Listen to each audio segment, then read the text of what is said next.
Abra sua Bíblia, irmão, por gentileza, no livro de Gálatas, capítulo 3. A gente vai fazer uma leitura do texto completo e depois nós vamos acompanhar ali nos slides, amém? Mas como o pastor Fred disse esses dias atrás, é importante a gente ter o costume, né, pastor Fred, de fazer a leitura completa do capítulo. Gostaria de cumprimentar também as pessoas que estão acompanhando ou irão acompanhar pela internet. Deus abençoe sua vida, em nome de Jesus. Eu vou ler na versão Nova Almeida atualizada, amém? NAA.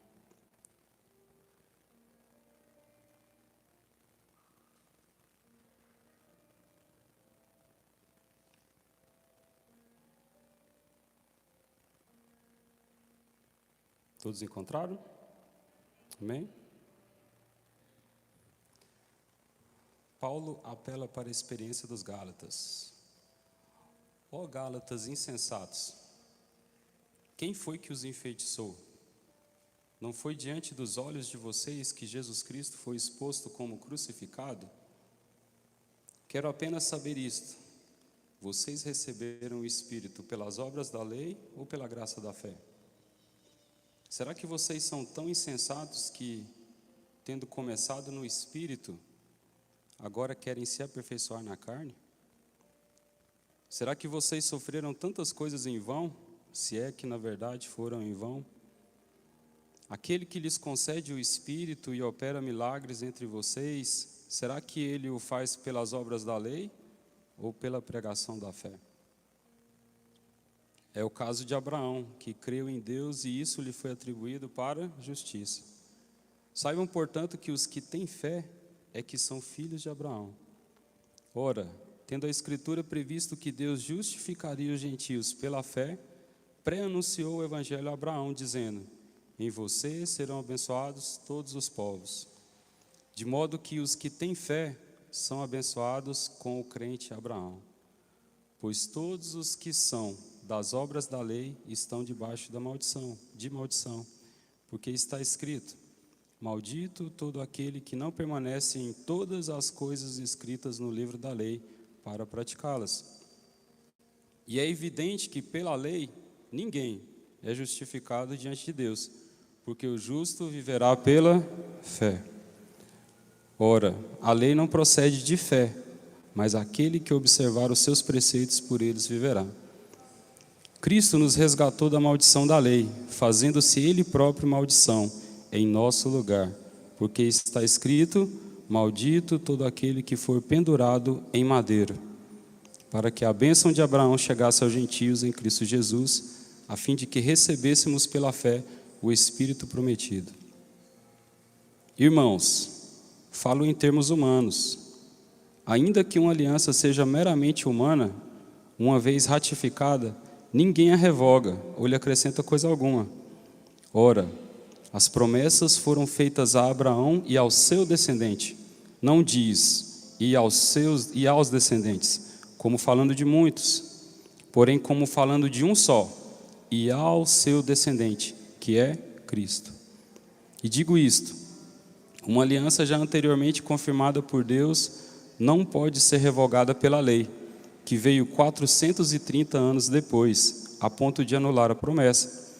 Porque se a herança provém de lei, já não decorre de promessa, mas foi pela promessa que Deus a concedeu gratuitamente a Abraão. Logo, para que é a lei? Ela foi acrescentada por causa das transgressões, até que viesse o descendente, a quem se faz a promessa, e foi promulgada por meio de anjos, pela mão de um mediador. Ora, o mediador não é de um só, mas Deus é um só. Seria então a lei contrária às promessas de Deus? De modo nenhum. Porque se fosse promulgada uma lei que pudesse dar vida, então a justiça seria de fato procedente de lei. Mas a Escritura encerrou tudo sob o pecado, para que mediante a fé em Jesus Cristo, a promessa fosse concedida aos que creem. A última parte: mas antes que viesse a fé, estávamos sob a tutela da lei e nela encerrados, para essa fé que no futuro havia de ser revelada. de maneira que a lei se tornou nosso guardião para nos conduzir a Cristo, a fim de que fôssemos justificados pela fé. Mas agora que veio a fé, já não permanecemos subordinados ao guardião, pois todos vocês são filhos de Deus mediante a fé em Cristo Jesus. Porque todos vocês que foram batizados em Cristo Jesus se revestiram. Assim sendo, não pode haver judeu, nem grego, nem escravo, nem liberto, nem homem, nem mulher, porque todos vocês são um em Cristo Jesus. E se vocês são de Cristo, são também descendentes de Abraão e herdeiros segundo a promessa. Amém? Então, irmãos, dando continuidade, no primeiro momento, a professora Juliana trouxe nos primeiros capítulos, né, a introdução, a explicação de quem eram os Gálatas, o porquê Paulo havia escrito aquela carta aos Gálatas. E Paulo, diante daquela situação em que os Gálatas estavam começando a dar ouvidos a outro evangelho, que não o que ele havia pregado anteriormente para eles, Paulo, sim, indignado com aquela situação, então resolve escrever essa carta, inspirado pelo Espírito Santo. E nos capítulos seguintes, ele vai falar sobre a confirmação de Deus em ele ser apóstolo. Então, devido às dúvidas que poderiam surgir a respeito do apostolado de Paulo, se ele realmente era um apóstolo, então Paulo destaca, né, nos capítulos anteriores, nos versos anteriores, porque ele era apóstolo, né, dando as justificativas segundo a palavra de Deus.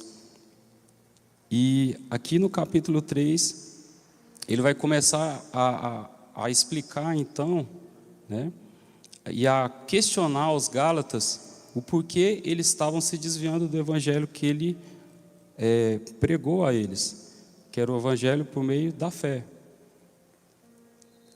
Então, ali naquele primeiro momento em que o evangelho começou a ser anunciado, a partir de Jerusalém pelos apóstolos, a gente estava em um contexto em que os judeus, eles tentavam praticar a lei de Moisés. E a professora Juliana falou, né, acerca dos 613 mandamentos, né, 613 regras. Aí, eu não me lembro se ela falou das divisões dessas regras, né, mas eles são basicamente divididos em duas partes, né, que eles chamam de os mandamentos positivos e os negativos. Os positivos é aquilo que é para se fazer, e os negativos é aqueles que não se devem fazer. Então imagina um povo tentando viver certinho, né, essas 613 regras. E aí Jesus vem, ele é o único perfeito que consegue cumprir todas essas regras, é o único que consegue obedecer tudo certinho. Então ele, cumprindo essa regra, né, ele se tornou a lei, ele era a lei da verdade. E quando ele morre e conclui e completa essa lei, ressuscitando, é pregado esse evangelho, que se nós crermos nesse Cristo, no Filho de Deus, que morreu por nós e cumpriu toda a lei, nele nós vamos conseguir viver a verdadeira lei de Deus. Não que a outra não fosse verdadeira, mas as pessoas, se desviando do caminho de Deus, começaram a entender de uma forma errada o que essa lei significava. Então as pessoas começaram a se desviar e a tentar fazer as coisas como que pela sua própria força, pelo seu próprio entendimento. E fazendo isso, elas jamais conseguiriam fazer. Nós mesmos, se nós tentarmos fazer tudo certinho por nós mesmos, nós vamos conseguir? Alguém aqui consegue fazer tudo certinho por si mesmo? Jamais, na verdade? Então Jesus vem para tirar esse fardo pesado das pessoas. O que Jesus diz lá em Mateus? Vinde a mim todos que estão cansados, sobrecarregados e oprimidos por esse jugo de tentar fazer tudo o que os fariseus estavam tentando impor para as pessoas. Esses dias o pastor Lázaro falou também. Nós temos que tomar cuidado, que às vezes nós queremos impor um jugo aos irmãos, como se nós conseguíssemos fazer tudo certinho, tudo aquilo que nós estamos pedindo para os irmãos fazerem. Ele deu o exemplo aqui de alguns irmãos, que às vezes parece que eles estão demorando a entrar no eixo, né, pastor? Às vezes a gente olha para o irmão, nossa, mas o irmão até hoje não vem na escola dominical todo domingo, né? O irmão não vem nos cultos de quarta, né? Ou o irmão não toma essa posição. E aí às vezes o irmão que está falando isso, ficou 10 anos sem vir na escola dominical, né, pastor? E o outro irmão que ele está falando dele só tem 1 ano que ele está na fé. Então, a gente, por nós mesmos, a gente não consegue fazer todas as regras. E essas regras, elas só têm sentido se nós entendemos o que Jesus diz. Quando Jesus foi questionado pelos fariseus, um deles perguntou para Jesus, né, sobre qual era o mandamento, o maior mandamento da lei. Alguém se lembra que Jesus respondeu? Qual, pastor Vitória? Amarás a Deus sobre todas as coisas e ao teu próximo como a ti mesmo. Esses 2 mandamentos resumem toda a lei. Então, todos esses 613, né, mandamentos, eles se resumiam nesses 2. Amar a Deus acima de todas as coisas e ao próximo como a si mesmo, né? Eu gosto muito de aplicar a figura da cruz, né? Vertical, relacionamento do homem com Deus. Horizontal, relacionamento do homem com o seu próximo. Amém? Então esse era o sentido da lei. Porque Deus pedia, não matarás. Você se mataria? Ou gostaria que você fosse morto? Não é verdade? Então a lei se resume nesses 2 mandamentos: amar a Deus sobre todas as coisas e ao próximo como a si mesmo. No entanto, quando nós nos desfazemos desse princípio que só em Cristo nós conseguimos amar a Deus e ao próximo, nós começamos a lutar para fazer as coisas por nós mesmos, e isso começa a nos encher de vaidade. Então, Paulo, né, é escolhido como apóstolo, e ele vai até os gentios. Quem lembra quem são os gentios? Os que não eram judeus, né? Nós somos considerados gentios. A não ser que tenha alguém aqui que seja judeu. Alguém aqui é judeu? De carne, né? Tem muitos descendentes, né, de judeus aqui no Brasil. Então, Paulo foi até os gentios e começou a pregar a eles. E eles aceitaram esse evangelho. Eles creram em Jesus. Só que os judeus que estavam espalhados ali por aquela região começaram a impor novamente um jugo de peso, né, um peso sobre aqueles novos convertidos, gentios. Ah, não, você aceitou Jesus, mas você precisa se circuncidar. Ah, você precisa fazer isso, você precisa guardar o sábado, você não pode comer isso, você não pode comer aquilo. E isso começou a se tornar um peso para eles, e eles começaram a se desviar desse evangelho. E Paulo então escreve essa carta para adverti-los.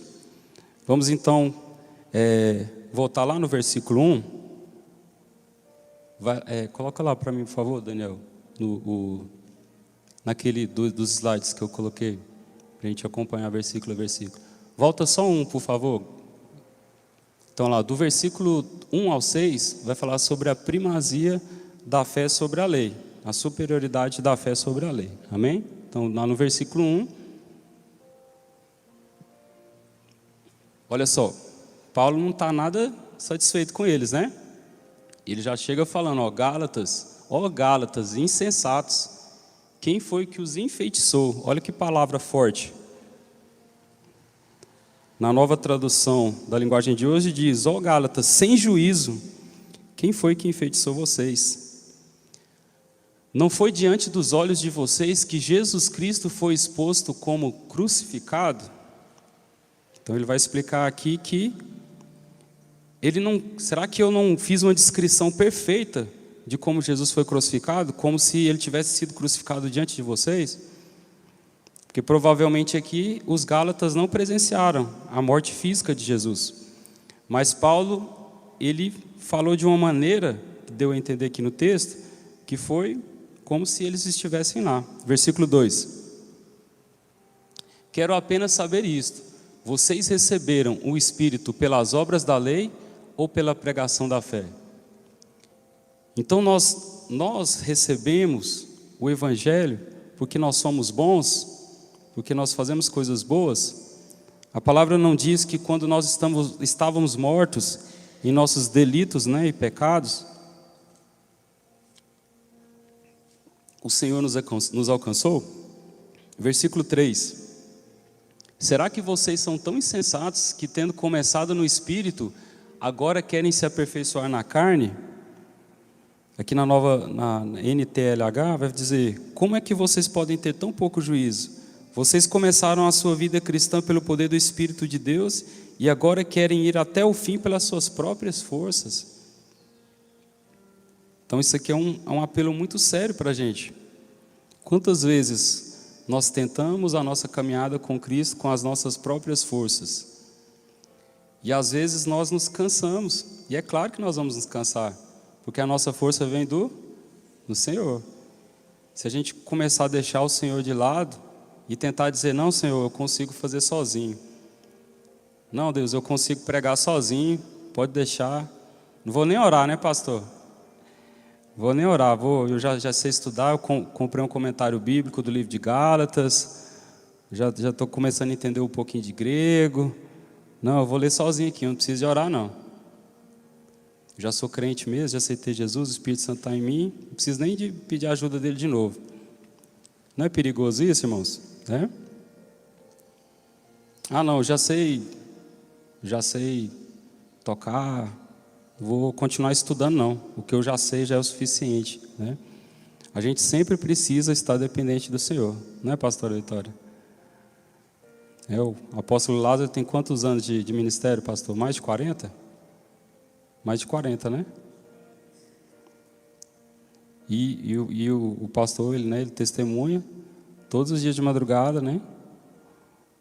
Ele ora por nós, levanta, ora, né? A bispa também. Agora imagina se ele pensasse assim: ah, eu já sou muito experiente, já sou apóstolo, né, pastor? Exatamente, irmãos. A humildade, né? A humildade. Jesus, sendo Deus, até o último momento. Eu acho, assim, mexe muito comigo, lá no Getsemane, quando Jesus ali, nos últimos momentos, né, antes dele ser preso, antes dele se entregar, né, que ele, em um dos evangelhos, diz que ele chegou a suar sangue, né, e que fala que ele estava com agonia de morte. Agora pensa, ele era o Filho de Deus, ele sabia para que ele tinha vindo, ele operou sinais, maravilhas, né, milagres, ele sabia que ele iria ressuscitar. Agora, vamos pensar aqui, humanamente falando. Espera aí, eu sei que eu sou filho de Deus, eu sei que Deus me concedeu todo o poder aqui na terra, eu sou Deus e eu sou homem ao mesmo tempo. Eu ressuscitei mortos, eu andei sobre as águas. Nas Escrituras estão escritos ao meu respeito que ao terceiro dia eu vou ressuscitar. Para que eu vou ficar preocupado? Não é verdade?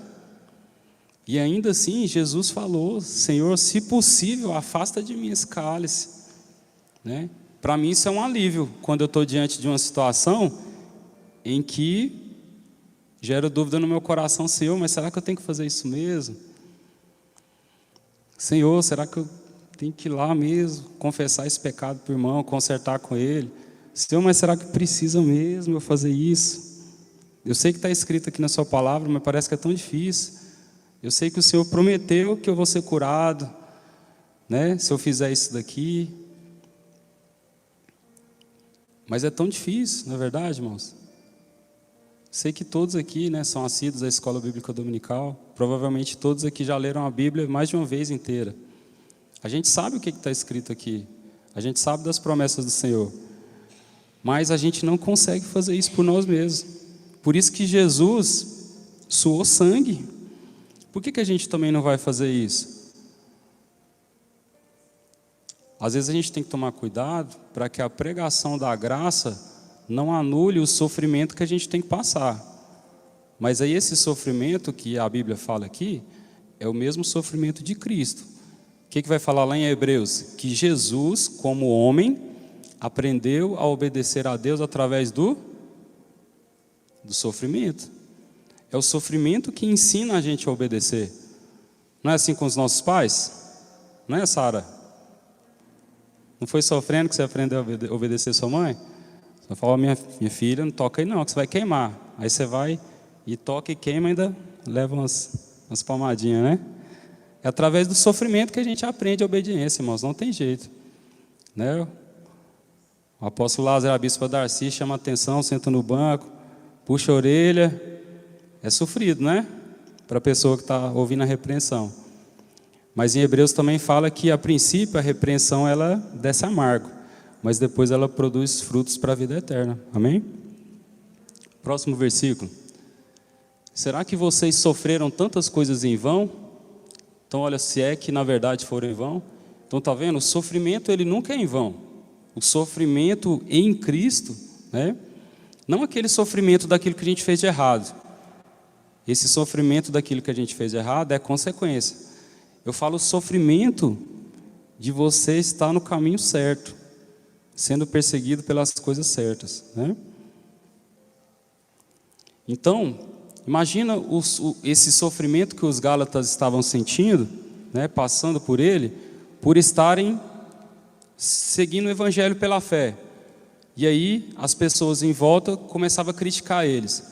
Ah, mas você precisa se circuncidar, senão você não vai, né, cumprir a lei de Moisés.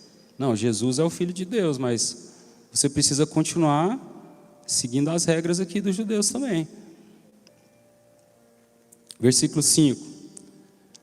Aquele que lhes concede o Espírito e que opera milagres entre vocês, será que ele o faz pelas obras da lei ou pela pregação da fé?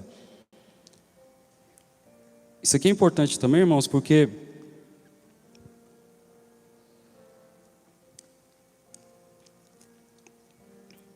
será que às vezes também nós somos tentados a fazer isso, né?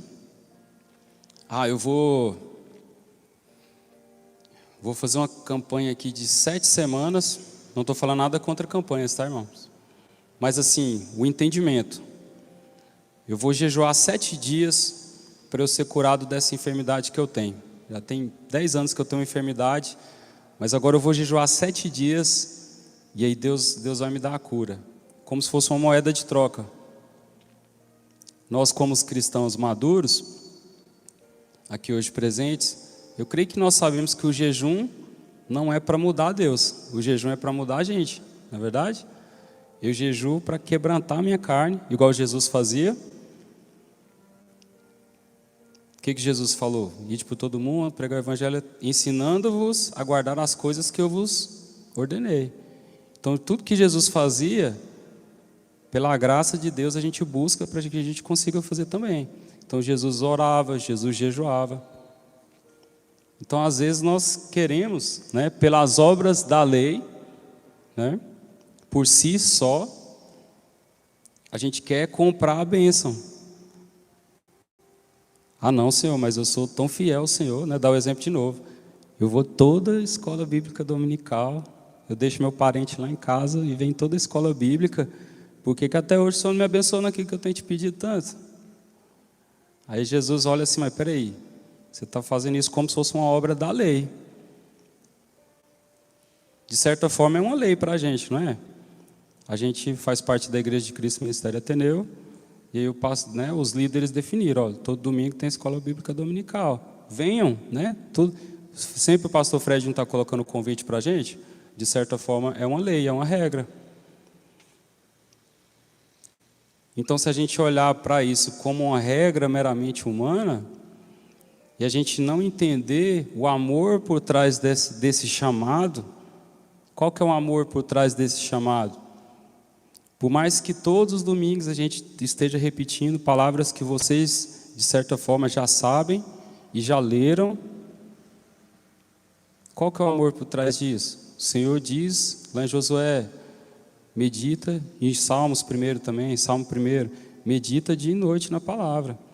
Então a gente está vindo aqui para, como disse o apóstolo Lázaro, ruminar essa palavra, né, pastor? A gente está vindo aqui para ruminar, mesmo a gente já sabendo.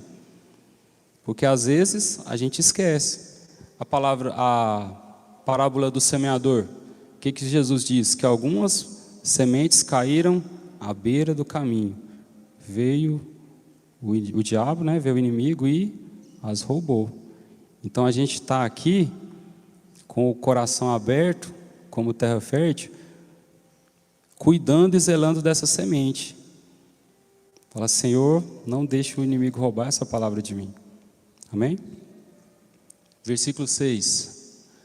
É o caso de Abraão, que creu em Deus e isso lhe foi atribuído para a justiça. 7. A bênção de Abraão. Agora vai entrar do 7 ao 9, né? Saibam, portanto, que os que têm fé é que são filhos de Abraão. Versículo 8. Ora, tendo a Escritura previsto que Deus justificaria os gentios pela fé, pré-anunciou o Evangelho a Abraão, dizendo, em você serão abençoados todos os povos. Então, quando Deus fez essa promessa para Abraão, já existia a lei? A lei que Deus trouxe através de Moisés? Ainda não, né? Moisés veio bem depois, não foi? Então, Abraão creu em Deus antes da lei, antes de se falar, né? Não mate, não roube, não faça isso, não faça aquilo, faça isso, faça aquilo. E abrindo um parêntese, Paulo vai escrever em outras cartas também a respeito de povos como Abraão, que não ouviram falar de Jesus, né? Que não tinham a lei. Mas algumas dessas pessoas obedeceram a Deus, mesmo sem conhecer as leis escritas, né, ou faladas, porque elas tinham a lei escritas no coração. Então eu creio nisso. Muitas pessoas que nunca ouviram falar do Evangelho, talvez pessoas em povos isolados, através disso que Paulo falou, que essas pessoas, através da sua consciência, que lhes acusa ou lhes absolve, né? A consciência, eu creio que é o Espírito Santo. Como disse Paulo, os atributos de Deus, né? Eles são expressos através da natureza e através de nós que somos uma imagem e semelhança de Deus. Então é possível sim, qualquer pessoa no mundo crer no Evangelho.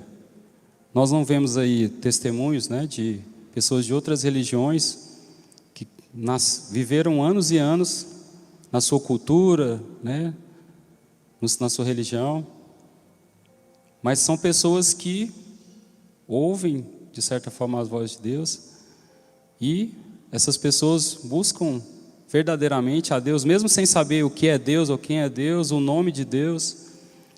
Aí pessoas, de repente, têm um sonho com Jesus. Falam, nossa, eu tive um sonho e essa pessoa falou que ele é Jesus e que Ele é o verdadeiro Deus. E essas pessoas começam a buscá-lo, né? Amém? Versículo 9. De modo que os que têm fé são abençoados com o crente Abraão. Então isso aí era muito forte, porque os judeus, eles tinham essa crença, que porque, né, nem sei como que fala, avô deles era Abraão, né? Então eles falam, não, eu sou descendente de Abraão, então ninguém mexe comigo, né? Já estou salvo, já estou garantido. Então eles tinham essa crença. E aqui Paulo está reforçando para os Gálatas. Nem todos que são descendentes de Abraão, na carne e no sangue, são filhos de Abraão. se a gente for pegar para o nosso lado, né, os dias de hoje, nem todos os nossos filhos na carne se comportam como nossos filhos, não é verdade, apóstolo Lázaro? Tem filho que não, você olha para ele assim, não, isso, né? Não parece que é filho dele, né? Vou pegar aqui o irmão Hugo. Vamos imaginar aqui que o irmão Hugo fosse mais velho e tivesse aí tivesse uns 3 filhos adultos. Aí você olha para um e fala, nossa, é a mesma coisa que eu estou vendo o Hugo, ó. Ele faz as mesmas coisas que ele. Busca a Deus, lê a palavra. Aí olha para o outro, não, mas aquele ali, o irmão dele lá, não é possível. Não parece que é filho dele, não. Parece que o Hugo ensinou ele certinho, mas ele não obedece, né? Então, a mesma coisa.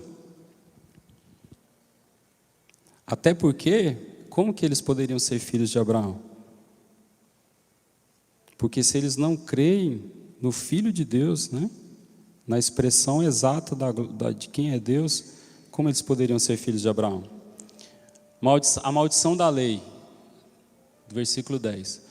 Pois todos os que são das obras da lei estão debaixo de maldição, porque está escrito, maldito todo aquele que não permanece em todas as coisas escritas no livro da lei para praticá-las.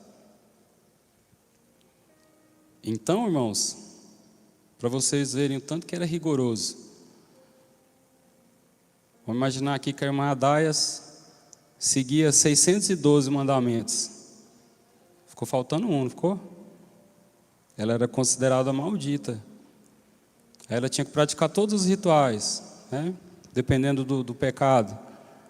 Matar um cordeiro, matar um bode, matar uma novilha, né?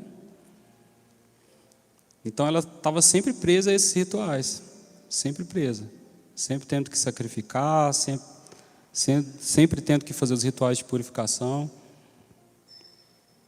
Então, quem não conseguia praticar todas, e ninguém conseguia praticar todas, estava sob maldição. Próximo versículo, 11. E é evidente que pela lei, ninguém é justificado diante de Deus, porque o justo viverá pela fé. Então, alguns judeus, mesmo vivendo ali debaixo da lei, antes de Jesus, quem eram os judeus que viviam pela fé antes de Jesus? Eram os judeus que mesmo cumprindo a lei, tentando cumprir a lei, se dobravam diante de Deus e diziam, Senhor, eu não consigo fazer a lei, eu não consigo praticar a lei por completo, me ajude. E em cada sacrifício de cada cordeiro, eles viam a promessa do Messias, porque isso vem lá desde o Gênesis, lembra? O que Deus falou para Eva? Que da semente dela viria aquele que pisaria sobre a serpente.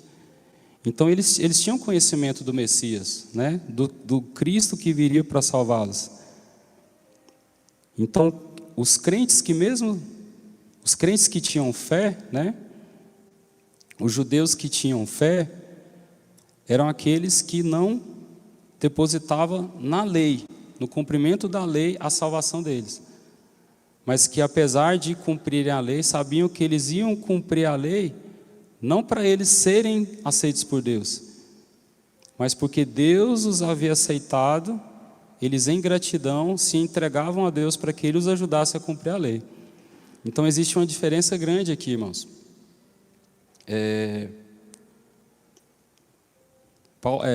Tiago explica bem isso na carta dele, quando ele fala que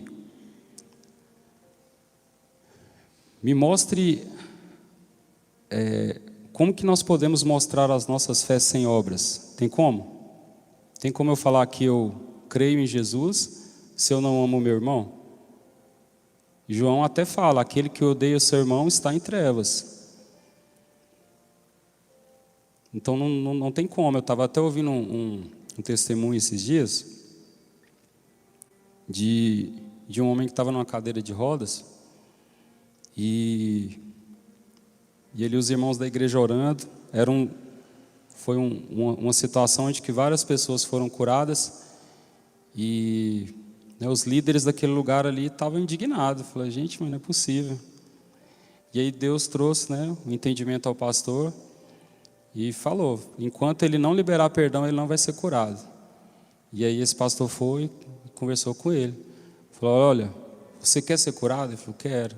Você acredita que Deus pode curar? Acredito. Ele falou, Deus está me falando que enquanto você não liberar perdão para a pessoa que te colocou nessa cadeira de rodas, você não vai levantar daí.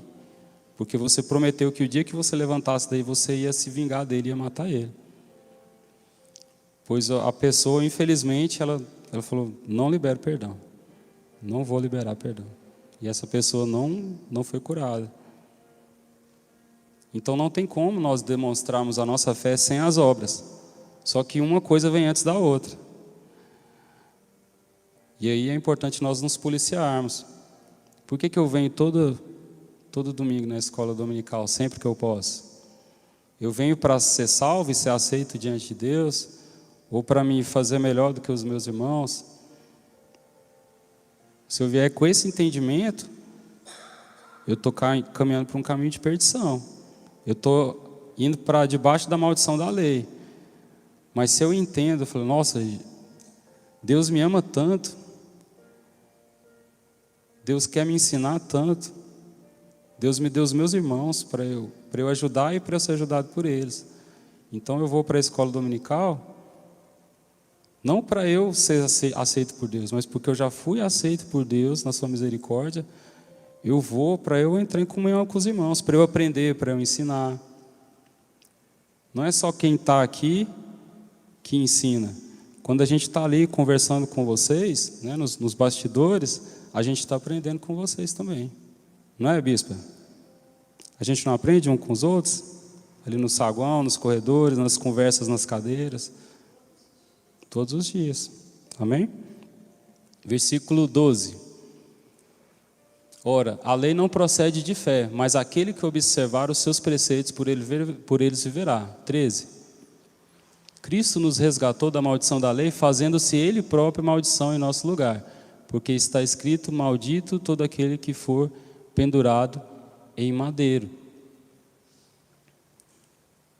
Então nós é que deveríamos ser pendurados no madeiro, né? Nós que deveríamos morrer. Eu acho interessante quando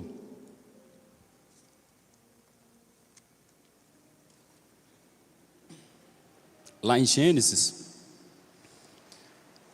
Deus tinha dado a advertência, né, para Adão e para Eva: no dia que vocês comerem do fruto do conhecimento do bem e do mal, vocês certamente morrerão. E aí, eles morrem. Quem que morre no lugar deles? Um animal, lá não especifica o que é, né? Eu acredito que era um cordeiro. Eu acredito que era um cordeiro. Então lá em Gênesis fala que Deus mata o animal e veste eles, né? Às vezes a gente passando por cima assim, né? A gente lê rápido e passa batido. Mas imagina Adão.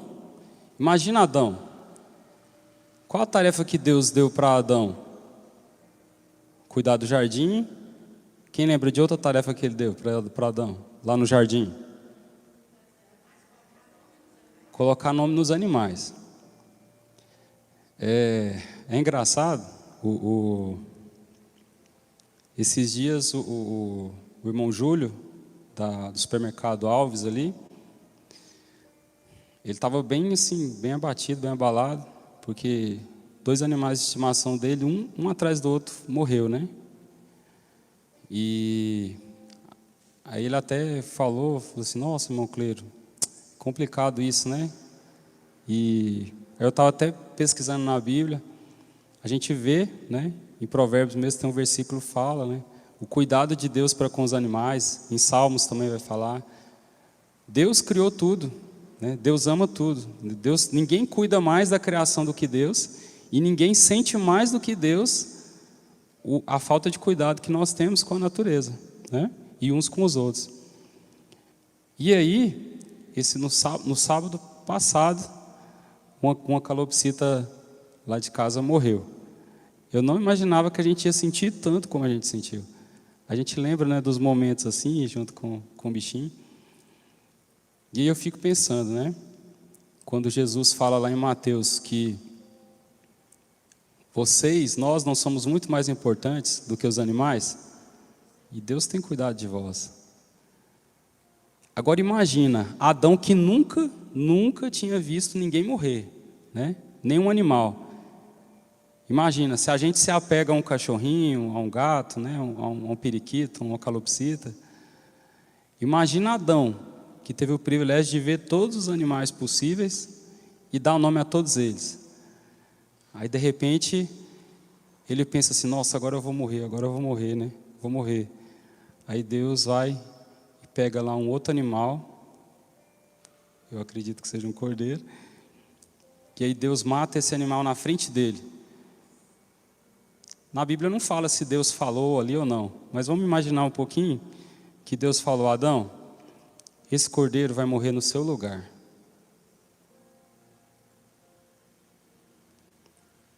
E aí vê ele tirando a pele do cordeiro, né?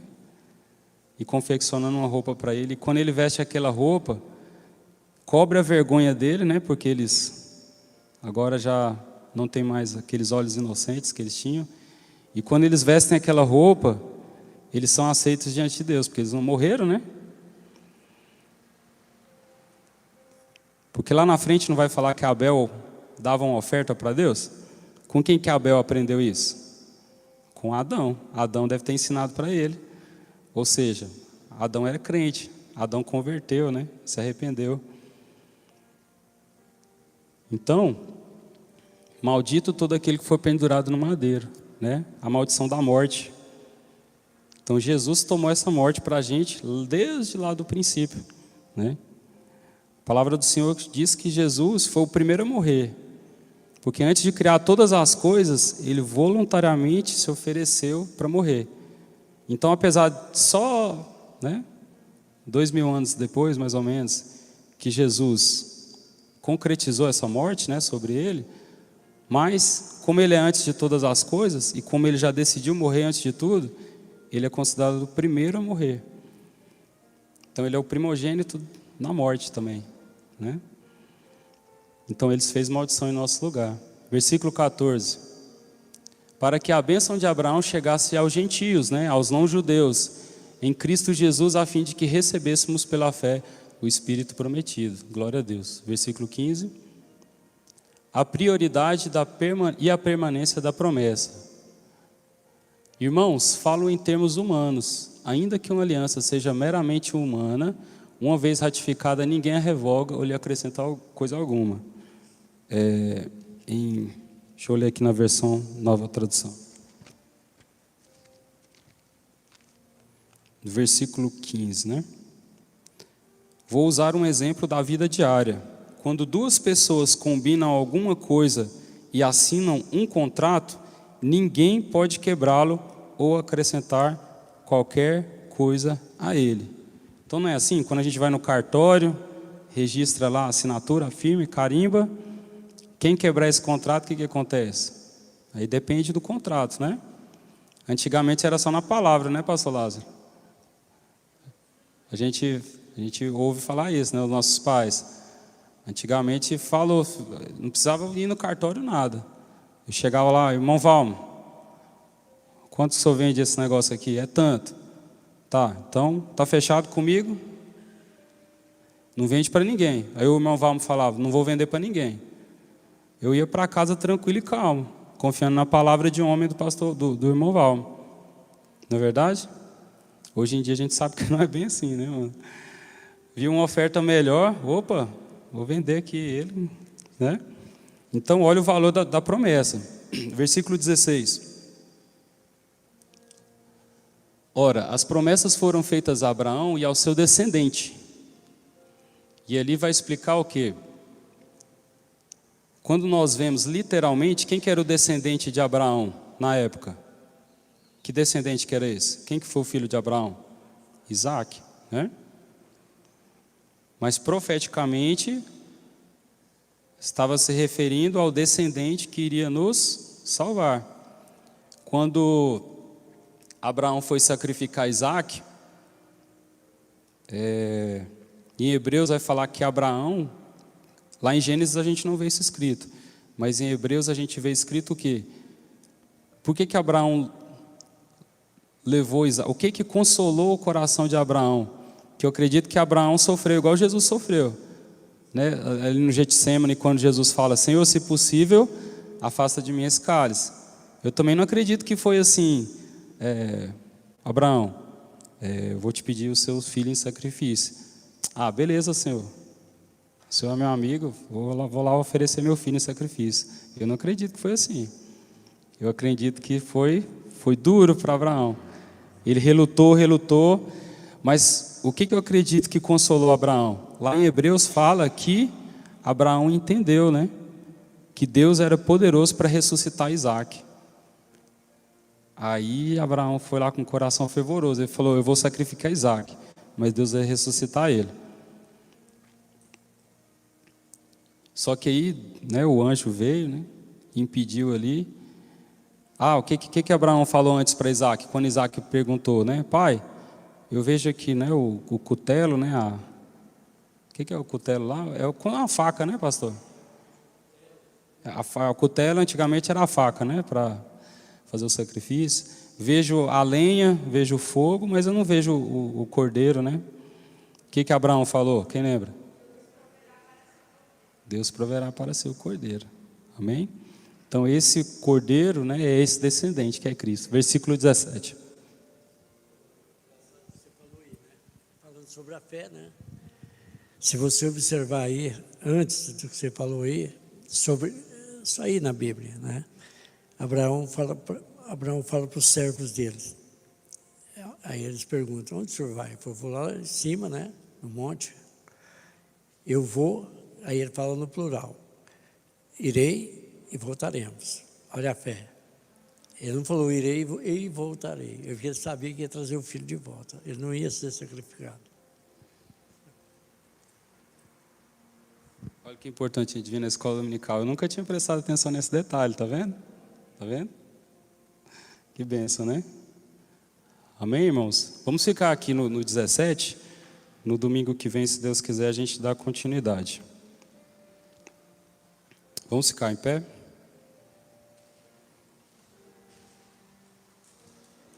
Antes de passar para o apóstolo Lázaro, vamos fazer uma oração. Senhor nosso Deus, nosso Pai, te agradeço, Senhor, pela Tua palavra.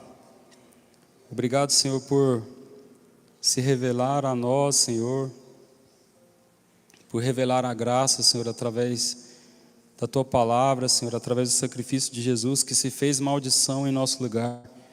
Senhor, obrigado, ó Pai, porque nós não precisamos, ó Deus, cumprir a Tua lei com as nossas próprias forças, porque nós jamais conseguiríamos.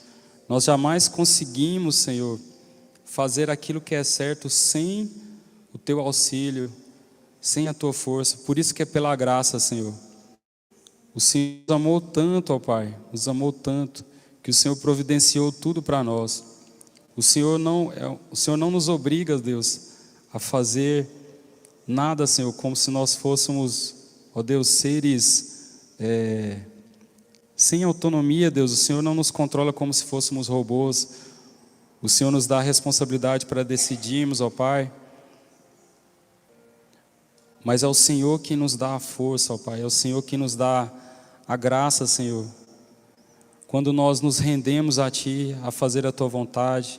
E assim como Jesus orou lá no Getsemane, nós pedimos: Senhor, nos ajuda, Senhor, a fazer a Tua vontade. Seja feita a Tua vontade em nossas vidas. Nos ajude a cumprir, Senhor, essa lei que se resume, ó Pai, em amar a Ti sobre todas as coisas e ao nosso próximo como o Senhor nos amou. Nos dê essa graça, ó Pai, que nós não venhamos, Senhor, a fazer, Pai, as coisas no nosso dia a dia, Senhor, para sermos aceitos por Ti.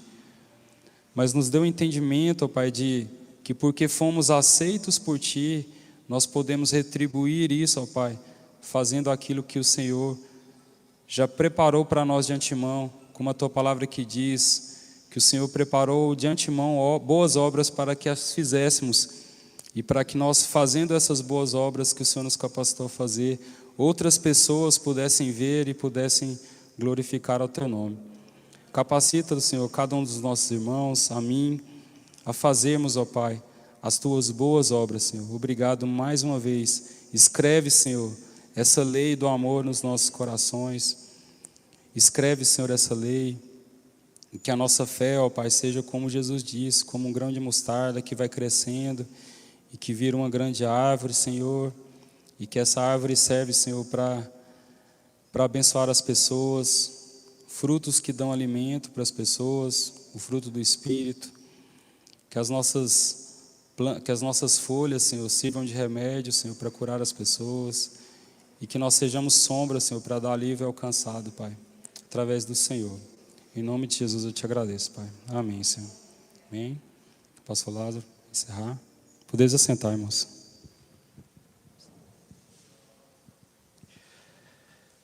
Amém, né?